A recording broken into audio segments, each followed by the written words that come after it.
أنا عايز أقول للشعب السوري الجهاد عندكم ليس بجهاد الطلب، بل هو جهاد الدفع.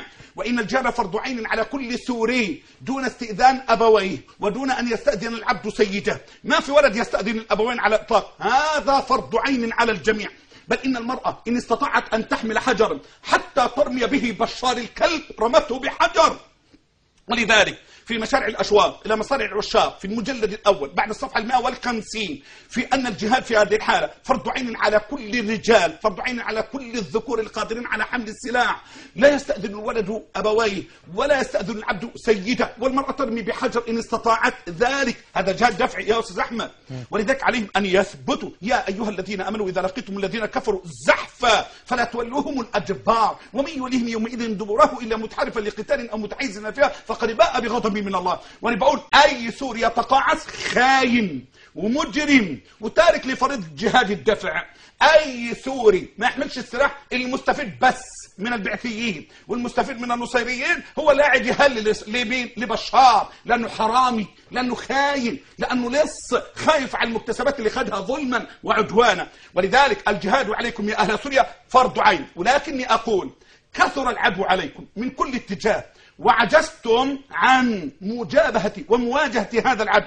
والعلماء يقولون إن عجز أهل هذا الإقليم فالجهاد فرض عين على من يليهم مسافة القصر، فإن عجزوا على من يليهم مسافة القصر، وأنا أرى أنكم تحاربون إيران وتحاربون جنوب لبنان وتحاربون شيعة العراق وتحاربون النظام السوري، لذلك أنتم بحاجة إلى جهاد الأمة. ولذلك أقول يا شباب مصر إن الجهاد فرض عين عليكم في نصرة السوريين. يا شباب ليبيا، يا شباب تونس، يا شباب الجزائر، يا شباب العراق من السنة، يا شباب المملكة العربية السعودية، يا شباب الكويت، يا شباب الأردن، يا شباب الدول الشريفة، يا شباب اليمن، اعلموا أن الجهاد فرض عين عليكم جميعا مع إخوانكم من السوريين، وإلا ذبحوا جميعا وحدثت الفتنة في الدين ولا حول ولا قوة إلا بالله العلي العظيم.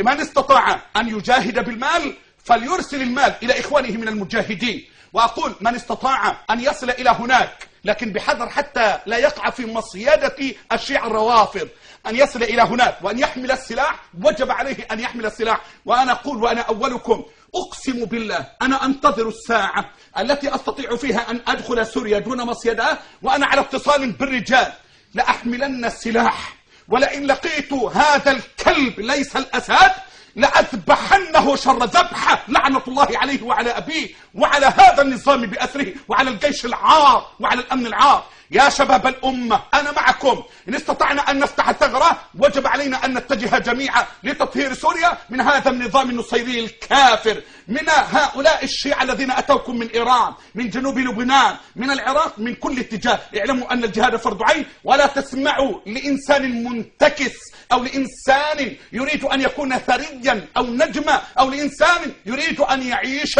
على أنقاض الناس أو على دماء الناس. آن الأوان للجهاد، آن الأوان للجهاد، آن الأوان للجهاد، وليسقط بشار وليسقط الكلاب جميعا.